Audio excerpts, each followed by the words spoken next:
अस्सलाम वालेकुम जी, मैं हुमारिया अली। आप देख रहे हैं मेरा चैनल। एहसन शाह की जेल में तबीयत साफ कर दी गई है, रातों रात हॉस्पिटल एडमिट हो गया है। तुम्हारे जैसा गद्दार अब तक जिंदा किस तरह से है? सेंट्रल जेल में कैदियों का शदीद रिएक्शन सामने आया है। टीफी बट के तमाम राज देने के लिए तैयार हूं। एहसन शाह की जेल में चीखे खुदा के लिए मुझे यहां से बाहर निकालो। मैं हर चीज साफ साफ बताऊंगा। ये भी बताऊंगा कि टीफी बट किस तरह से पाकिस्तान वापस आ सकता है। अमीर बलाज को लगने वाली गोलियां दो मुख्तलिफ पिस्टल से जो हैं वो चलाई गई थी। दूसरा शूटर कौन निकला, कहां पर है, और पुलिस जो है इस केस को स्लो क्यों कर रही है? क्या मामला ऐसा हुआ कि सीआईए में जब रद्दोबदल की गई तो उसके बाद इस केस को जो है वो नीचे धकेलने की कोशिश कर दी गई है। सोशल मीडिया पे जो अमीर बलाज के हवाले से इस वक्त दो वीडियोस ट्रेंड कर रही हैं। एक अमीर बलाज की अपनी औलाद पर दुश्मनी जो है वो मुंतकिल ना करने के बयान पर, और दूसरी वीडियो है एहसन शाह की जेल में ठुकाई के हवाले से जो है वीडियो वायरल हो रही है। एहसन शाह को जिस्मानी रिमांड मुकम्मल होने के बाद जो है वो सेंट्रल जेल लाहौर भेज दिया गया, तो पहली ही रात कैदियों ने उसका बुरा हाल कर दिया। उसका मार मार के, यकीन करें कि बुरा हाल कर दिया। जो अभी तक इन्फॉर्मेशन हम तक पहुंची है, सब जानते थे कि अमीर बलाज का जो गद्दार है वो जेल आ रहा है। उसके इस्तकबाल की इन्होंने खूब तैयारियां की थी। एहसन शाह की चीखों पर पूरी सेंट्रल जेल जो है वो गूंजती रही और आखिरकार पुलिस को उसे अस्पताल जो है वो मुंतकिल करना पड़ा। बेचारा जो है हॉस्पिटल गया, फिर दूसरी जेल मुंतकिल उसको किया गया और वहाँ भी उसे एक अलग सेल में रखा गया है। क्यों चीखे मारा? पहले बेचारे के बालों को जो है वो ख़त्म कर दिया, यानी कि बड़ी शौखियाँ और स्टाइल मारा करता था अपने लंबे बालों के हवाले से, और उसके बाल जो है वो पुलिस ने उसकी टिंड कर दी थी। उसके बाद हमने देखा कि वो टिंड और छोटे बाल नज़र भी आए। मुंह छुपाया हुआ था लेकिन उसके बाल लंबे थे, वो नज़र आना बंद हो गए थे। अब ये जो है अस्पताल मुंतकिल होने का मामला, यानी कि जेल में भी लोग इस गद्दार से इतनी नफरत करते हैं, इस आस्तीन के साम से इतनी नफरत करते हैं कि इन्होंने जो है इसका बुरा हाल कर दिया। तो अब इसको जी अलग सेल में रखा गया है। एहसन शाह को अंदाज़ा हो चुका है कि ज़िंदगी अब अच्छी नहीं रहेगी, ज़िंदगी अब पहले जैसी नहीं रहेगी, क्योंकि इसको ख्वाब दिखाए गए थे। जिन्होंने ख्वाब दिखाए उन्होंने इसको इस्तेमाल किया। ख्वाब दिखाया गया था कि तुम जो है वो गद्दारी करो, तुम रैकी करो, इन दोनों भाइयों को कत्ल कर देंगे, उसके बाद तुम्हें यहाँ पर तुम राज करोगे, उसके बाद जो है तुम पैसे में खेल रहे होगे। तो ना वो पैसा नज़र आया, ना अभी तक कोई जेल से निकलवाने के लिए आया, वकीलों तक को देने के लिए जो है वो पैसों की किल्लत पड़ी हुई है। उसके बाद ना यहाँ पे राज कर रहे हैं, हर तरफ जलीलो खार हो रहे हैं, हर तरफ जलालत जो है वो मुकद्दर बनी हुई है इस बंदे का। तो यानी वजह अब आप देखें कि इसको पता चल गया कि इसकी ज़िंदगी अब इस तरह से ही है। वजह है वो सबको पता है कि किस वजह से जो है इसकी इतनी ठुकाई कर रहे हैं लोग। पुलिस से जी मुकम्मल तावन वो कर रहा है और तीफी बट की तमाम मालूमात भी वो दे रहा है, लेकिन तीफी बट ने जो है वो कच्ची गोलियां नहीं खेली हुई।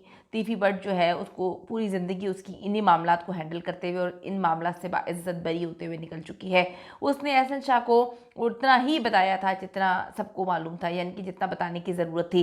एहसन शाह तो इतना लालची था कि जब अमीर बलाज के कत्ल के बाद जो है उसने बाकी 4.5 करोड़ थे मांगे, तो तीफी बट ने कहा कि अभी तो पूरा काम नहीं हुआ। तो पूरा काम तो ये था कि बलाज को और उसके भाई जो है अमीर मोहसिब दोनों को कत्ल करना था। सिर्फ बलाज कत्ल हुआ है, अमीर मोहसिब तो जिंदा है, उसको कत्ल करो। तुम सऊदी अरब से लाहौर जाओ और अमीर मोहसिब को कत्ल करने का इंतज़ाम तुम करो, बाकी जो है वो रकम हम तुम्हें दे देंगे। ये वहाँ से फिर किस तरह से गया, किस तरह से इसने गेमें खेली, आप सबको पता है। इतना बड़ा ड्रामेबाज और 2 नंबर किस्म का इंसान है कि इसने गोली तक अपनी टांग में लगवा ली। और वो गोली की मिस्ट्री क्या है, पुलिस को 2 छितरोल मार के उस गोली की हिस्ट्री भी पूछनी चाहिए, ये आराम से बता देगा, लेकिन पुलिस ने नहीं पूछी। तब तक जी तीफी बट जो है वो खुद को दुबई से निकाल गया और गोगी बट की ड्यूटी लगा गया कि एहसन शाह पे नज़र रखनी है। आराम से ये लोग निकल गए, ना उसको रकम मिली, और जो रकम मिली थी वो भी पुलिस ने कब्जे में ले ली है। एहसन शाह सऊदी अरब से स्पेशली जो है वो पाकिस्तान जाता है, बलाज के घर जाता है। अमीर मौसम को घेरने के लिए इसने तमाम रास्ते जो हैं अपनाए ताकि अपने बाकी के जो करोड़ों हैं वो ले ले और थोड़ी सी अयाशी करे। इसको ये बताया गया था कि लाहौर की गद्दी जो है वो तेरे हवाले की जाएगी। एहसन शाह अपनी बदफितरत की वजह से यार मार निकला, लेकिन तीफी बट उसे इस्तेमाल करके निकल गया। अब एहसन शाह तमाम वीडियोज़, पिक्चर्स, ऑडियो मैसेजेस, हर चीज़ शेयर कर रहा है, लेकिन तीफी भट्ट जो है वो दुबई से यूके जा चुका है, जो कि जर्नलिस्ट इस बात को क्लेम कर रहे हैं। गोगी भट्ट के नंबर्स मुकम्मल तौर पे बंद हैं। पुलिस 2 मुलजिम तो अदालत में पेश कर चुकी है, जिनका किरदार जो है साफ नज़र आता है कि साजिशी किरदार था। लेकिन अमीर बलाच फिर गोलियां चलाने वाले 3 शूटर्स में से एक तो वहीं जो है वो कत्ल हो गया, आप सबको पता है। दूसरे की 2 गोलियां बलाच को लगी और तीसरे शूटर की फायरिंग से 2 दोस्त जो हैं वो शदीद जख्मी हुए थे। शूटर मुजफ्फर ने तो अमीर बलाच को पॉइंट ब्लैंक से जो है वो शूट किया, इसलिए वो बच नहीं सका, वो तो कत्ल हो चुका है, आपको पता है। अपने ही बंदों ने उसको मार दिया। जबकि जो बाकी शूटर्स हैं वो फासले पर थे और फायरिंग जो है वो छोटे हथियारों से की जा रही थी।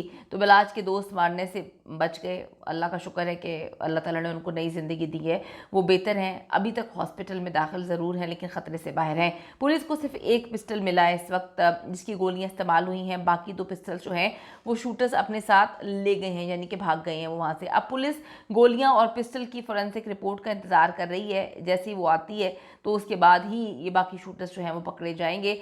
असगर पठान हारून को अदालत में जो है वो फिर पेश किया जाएगा। सवाल ये है कि तीफी भट्ट को जो है वो पुलिस कभी गिरफ्तार करेगी भी या नहीं, और अगर कर भी लिया, जो कि नहीं लगता क्योंकि वो पाकिस्तान से फरार हो चुका है। पुलिस के अंदर मुखबरियाँ जारी हैं, पुलिस के अंदर पैसा भी चल रहा है, पुलिस के अंदर 2 नंबरी भी चल रही है। तीफी ने इंटरव्यू में तो ऐसे कहा था कि वो तफ्तीश का हिस्सा बनेगा, जैसे जो है वो कल पाकिस्तान आ रहा है और तफ्तीश का हिस्सा बन जाएगा। लेकिन देखें वो आगे से दुबई से लंदन निकल गया। बड़ा अफसोस होता है मुझे बार बार इस बात पे, जब मैं सोचती हूँ कि किस तरह से मोहसिन नकवी साहब के चैनल पर इस जो है इश्तिहारी इंसान का इंटरव्यू चला। तीफी भट्ट को मालूम है कि पुलिस कानून और सिस्टम से किस तरह से खेलना है। वो पहली बार नहीं खेल रहा, वो सालों से जो है उसकी उम्र पूरी गल गई है इन सारे मामला को हैंडल करते हुए। अमीर बलाच की फैमिली सही कहती है कि अगर टीपू के केस में इंसाफ मिलता तो अमीर बलाच कभी भी ना मरता, कभी भी इसकी हिम्मत ना होती कि ये बाप के बाद बेटे को जो है वो कत्ल करेगा। काफ़ी वो कहते हैं पढ़ा लिखा बंदा था बलाच, जो है बिजनेसमैन था, खुदा तरस इंसान था, अपने बच्चों, बीवी, भाइयों और माँ से जुदा ना होता, बच जाता।